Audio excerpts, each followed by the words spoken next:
धरती का सफर किस्त नंबर 19। घने घूर काले अंधेरे और गूंजते गरजते तूफान में एक एक पल बड़े इज़्तिराब में गुजर रहा था। आने वाले भूतों की तरह अचानक मेरी टार्च के दायरे में नमूदार हुए वो 3 आदमी थे जिनके फरगल नुमा लंबे लंबे कुर्ते तूफानी हवाओं में तेजी से फड़फड़ा रहे थे। कंधों पर कंबल, सरों पर ऊनी कंटोप, हाथों में सारे के लठ तोल तोल कर कदम उठाते थे। मालूम हुआ कि हमारी तरह उन तीनों ने भी खुद को एक रस्सी से बांध रखा है। अगले आदमी के हाथ में लालटेन थी जिसे उसने 3 अतराफ से कंबल में ढांप रखा था कि कहीं बुझ न जाए। फिर भी उसका शोला बार बार लपकता था। जरा और करीब आए और टार्च की रोशनी में चेहरों का जायजा लिया तो तिब्बती लामे नजर आए।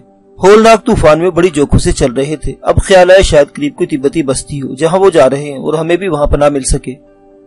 मैंने अब्दुल से कहा, इनसे पूछो कौन है, कहां जा रहे हैं। अब्दुल ने मेरी तर्जुमानी की तो हैरत अंगेज जवाब मिला, हम जाग कहीं नहीं रहे, सिर्फ तुम लोगों को ढूंढ रहे थे। ये जवाब बूढ़े लामा ने दिया जिसने हमें हैरान और शशदर कर दिया। अब हमारे करीब पहुंचकर रुक गए। मैंने अब्दुल की मार्फत अपनी हैरत का इजहार किया, हमें क्यों ढूंढ रहे थे। थोड़ी देर पहले किसी औरत की चीख की आवाज सुनी। बूढ़े लामा ने बताया, हम समझ गए कि कुछ मुसाफिर तूफान में फंस गए हैं और मदद को निकल पड़े। कलारा की वो चीख जो वैश्य हवाओं की गर्दबाब में उड़ती दूर तक गूंजती चली गई थी मदद का जरिया साबित हुई। फिर भी मैं हैरान था, वो लोग कौन है, कहाँ रहते हैं। पूछा, आप कहाँ से आए हैं। यहाँ करीबी एक इमारत है, लोग उसे वीरान मंदिर कहते हैं। ये इंकिशाफ बेहद सनसनीखेज साबित हुआ कि हम लोग वीरान मंदिर के आसपास भटक रहे थे और इसी मंदिर के बासी जिन्हें आसामी कबाइल भूत प्रीत और गैर अर्जी मखलूक समझते थे रहमत के फरिश्ते बनकर हमारी मदद को पहुंच गए हैं। कलारा की चीख वीरान मंदिर तक जा पहुंची थी। इस अचानक और गैबी इमदाद ने हमें जिंदगी से हमकनार कर दिया। बूढ़े लामा ने बताया, तूफान बढ़ रहा है, हमने भूचाल के तेज झटके भी महसूस किए हैं, यहाँ रुकना मुनासिब नहीं, हमारे पीछे पीछे आओ। हम उसी तरह रस्सों में बंधे और खुदा का शुक्र अदा करते हुए उनके पीछे पीछे हो लिए। गजबनाक हवाओं और बर्फरेजों की खतरनाक बारिश से बचने के लिए हमें किसी पहाड़ी पनाहगाह की तलाश थी, मगर कुदरत हमें वीरान मंदिर में लिए जा रही थी। अभी हम निस्फ फरलांग दूरी चले होंगे उस पहाड़ के करीब जिधर मैं अब्दुल के साथ पनाह की तलाश में जाने वाला था। बर्फ के कई तोदे टूटकर गिरे और इनके धमाकों से धरती कांप उठी। हमारे दिल दहल गए। अगर मैं अब्दुल को लेकर उधर निकल गया होता तो इस वक्त में खत लिखने वाला नासिर हयात किसी और दुनिया में होता। तूफान की शिद्दत में दम बदम इजाफा हो रहा था। कायनात होलनाक शोर से गूंज रही थी। चारों तरफ से बर्फ का सैलाब उमड़ आया था। अंधेरा काले समंदर की तरह बह रहा था और कूकती शूकती गजबनाक हवाएं हमारे कदम उखाड़े दे रही थी। लेकिन हम रस्सों में बंधे एक दूसरे के सहारे उन फरिश्तगान रहमत के पीछे पीछे चलते रहे जो अपनी जिंदगी दांव पर लगाकर हमारी मदद को निकले थे। यह भी कुदरत की मेहरबानी थी कि उस हैबतनाक तूफान में बर्फ का कोई उड़ता हुआ तोदा हम पर नहीं आ गिरा। टॉर्च की रोशनी में एक पहाड़ी का चक्कर काटकर हम उस कदीम और साल खुर्दा इमारत के सामने पहुंच गए जो आसाम के नीमवाशी कबाइल में वीरान मंदिर के नाम से मशहूर थी। इमारत एक पहाड़ी टीले के पहलू में पत्थरों से तामीर की गई थी। मुसीबत के इन लम्हों में जब बलाखेज हवाओं के थपेड़ों और बफानी लहरों ने हम सबको नीमजान सा कर दिया था, किसी को भी इस इमारत का जायजा लेने का होश न था। फिर अंधेरे में उसका सही खाका वाज़ेह नहीं हो सकता था। टॉर्च की रोशनी में बैरूनी दीवार 1-2 जगह से शिकस्ता नजर आई लेकिन मजमूई तौर पर मजबूत मालूम होती थी। भारी दरवाजा एक डेढ़ी में खुलता था जहाँ मंदिर का एक खादिम रोशनी लिए खड़ा था। दरवाजे में दाखिल होते ही तीनों लामाओं ने अपनी कमर से बंधी हुई रस्सी खोल दी और इस मर्द इसरार ने जो लालटेन कंबल में छुपाया हमारे आगे आगे चलता रहा था। लालटेन अपने एक साथी के हवाले करके हमारा स्वागत किया और हम अंदर दाखिल हुए। डेढ़ी में पहुंचकर यूं लगा कि हम मौत के सर्द और काले समंदर से निकलकर हयात के जजीरे पर आ गए हैं। घोड़ों और खच्चरों को सेन में हाँक दिया गया जहाँ एक मुफ्त अस्तबल था। हमने भी अपने रस्से खोल दिए। हमारे कबायली साथी सामान उतारने में मसरूफ हो गए। मर्द इसरार ने खादिम को कुछ हदायत दी और हमें अपने साथ लेकर एक मुस्कफ राहदारी में दाखिल हुआ। राहदारी के दाएं बाएं कमरे थे। हम बूढ़े लामा के पीछे पीछे एक हॉलनुमा कमरे में पहुंचे जहाँ आतिशदान में कोयले दहक रहे थे और गर्म कमरा किसी जन्नत अर्जी से कम ना था। बर्फानी हवाओं के तूफान में यूं तो सबकी हालत बिगड़ गई थी लेकिन स्टीला सोनिया को डबल निमोनिया हो गया था। मैं भी पसली में दर्द महसूस करने लगा था। कलारा सर्दी से निढाल थी। आग तापने और सीधे हाथ करने के बाद प्रोफेसर हर्ष ने दुआओं का बॉक्स खोला, साथ ही ब्रांडी की बोतल निकाली। मंदिर के मर्द इसरार ने जिसका नाम बेंजामिन था प्रोफेसर को हाथ के इशारे से रोक दे अपने साथी से कुछ कहा। वो भागकर एक बोतल उठा लाया। बूढ़े बेंजामिन ने उस बोतल से स्याह स्याल का एक चमचा हम सबको पिलाया। स्टीला को 2 चमचे पिलाए गए। हलक से उतरते ही उस दवा ने हैरत अंगेज असर किया और चंद ही मिनट के अंदर हमारे फेफड़ों और हड्डियों में उतरी हुई सर्दी जायल होने लगी। हमारे 2 कबायली साथियों को भी सांस की तकलीफ हो गई थी। इन्हें भी स्याह स्याल पिलाया गया।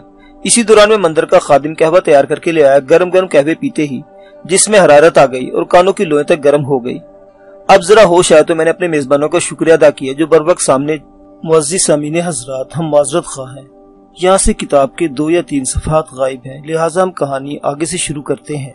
इस तरह 21 मई 1914 की तूफानी रात को 23 अफराद की महफिल में कलारा बाकायदा मेरी बीवी करार पाई।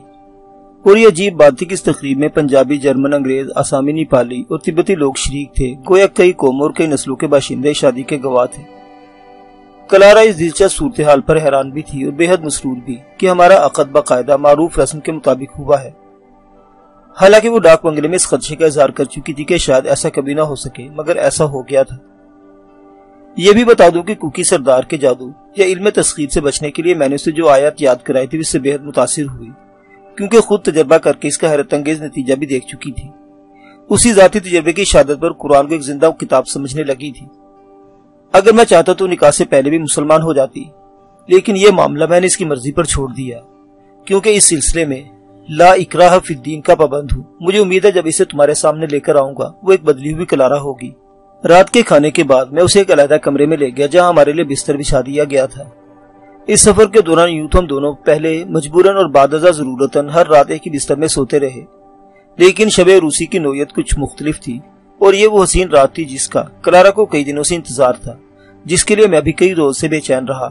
مگر وہ رات نہ غاروں کے شہر میں آئی، نہ گلابی مرمر کے غار میں، اور نہ شمال مشرقی سردی کے ایجنسی کے آخری ڈاک بنگلے میں، کیونکہ قدرت نے اس رات کے لیے سرحد کے اس طرف ویران مندر کو منتخب کر رکھا تھا۔ کلارا کے نزدیک شادی اور ہنی مون کی یہ رات مشرق کے اسرار سے ایک گہرا تعلق رکھتی تھی۔ یہ اس کی زندگی کا ایک نیا موڑ بھی تھا اور ایک ایڈونچر بھی، کیونکہ باہر تاریک رات خزنناک طوفان کی گرفت میں چلا رہی تھی، وحشی ہوائیں پہاڑوں سے سر پٹک رہی تھی، برفانی تودوں کے دھماکے ہو رہے تھے، کائنات فطرت کے ایک دہشت کے عمل سے گزر رہی تھی، اور ویران مندر کے ایک کمرے میں میں کلارا میرے ساتھ ان گھڑیوں کی منتظر تھی جو بڑے صبر آزما انتظار کے بعد ہمارے حصے میں آئی تھی۔ وہ حیات آفرین واقعہ رونما ہونے والا تھا جس کے لیے مرد اور عورت کی تخلیق عمل میں آئی گئی تھی۔ ہم دونوں اس بات پر حیران ہو رہے تھے کہ کس طرح حالات کی لہر ہمیں ویران مندر میں لے آئی جسے بھوت پریت اور غیر عرضی مخلوق کا مسکن سمجھا جاتا تھا۔ شاید قدرت چاہتی تھی کہ ہمارے ذریعے اس مندر کے پراسرار باسیوں کی حیثیت آشکارا ہو۔ اچانک کلارا نے گفتگو کا رخ بدل دیا اور پوچھنے لگی، شاید تم پریشان ہو گئے ہو کہ انجمن کا اجازت نامہ حاصل کیے بغیر میرے ساتھ وصل کرو گے۔ نہ میں اس بات پر پریشان تھا، نہ مجھے کوئی الجھن تھی، کیونکہ جو کچھ ہوا رہا اس میں اشارہ قدرت بھی تھا اور میری اپنی مرضی بھی۔ کلارا جیسی خوبصورت لڑکی شریک سفر سے میری شریک زندگی بن چکی تھی، اور زندگی بھی تو ایک سفر ہے۔ میں نے جواب دیا، مجھے نہیں معلوم تم ان حالات کے بارے میں کیا جانتی ہو، کیا سوچتی ہو، مگر میں نے تمہیں خوشی سے اپنی دلہن بنایا ہے اور تقدیر نے ایک فیصلہ لکھا ہے۔ اس کی ہونٹوں پر شریر سی مسکراہٹ تیر گئی، مگر ایک فیصلہ انجمن نے بھی لکھا ہے۔ میں حیران ہوں اور اس نے میری حیرت میں کچھ اور اضافہ کر دیا۔ وہ مجھے اجازت دے چکی تھی۔